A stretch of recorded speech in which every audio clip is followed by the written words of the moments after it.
आज हम वॉली का डायग्राम बनाएंगे।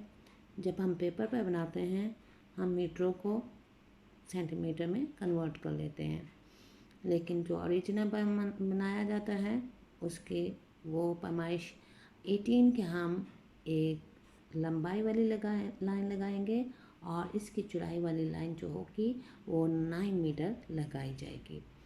फिर जो 18 मीटर जो हमारा लेंथ होगी इसको हम सेंटर से एक लाइन से डिवाइड कर लेंगे, हमारे पास 2 हिस्से आ जाएंगे।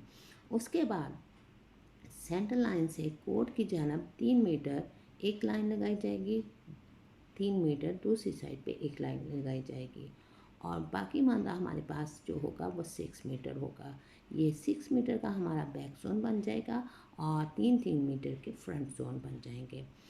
उसके बाद जो हमने ये टैग लाइन लगाई है इसको हम एक्सटेंड करेंगे डॉटिंग लाइन से फ्री जोन की तरफ और ये इसकी जो लेंथ होगी वह 1.75 होगी। दोनों तरफ से हम इसको एक्सटेंड कर देंगे और फिर 20 सेंटीमीटर एंड लाइन से छोड़कर 15 सेंटीमीटर के हम लाइन लगाएंगे दोनों तरफ, जिनके आपस में जो डिस्टेंस जो होगा वो 9 मीटर होगा। ये हमारा सर्विस जोन बन जाएगा। उसके बाद स्कोरर की मेज़ होगी और 3 बेंच होंगे और इस साइड पर भी 3 बेंच होंगे।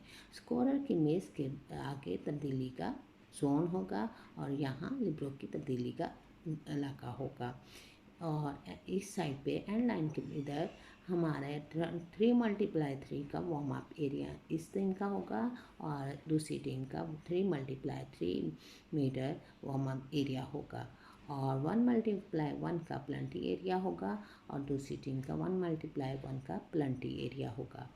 उसके बाद यहाँ जो नेट होगा वो हमारा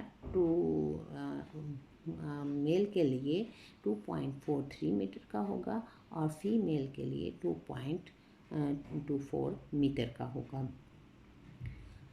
और इसके बाद हम इसमें जो बैक साइड से फ्री जोन होगा वो 8 मीटर होगा और जो साइड से फ्री जोन होगा वो 3 मीटर जगह छोड़ दी जाएगी और इसमें और इसी तरह इस बैक साइड से भी 8 मीटर का फ्री जोन होगा।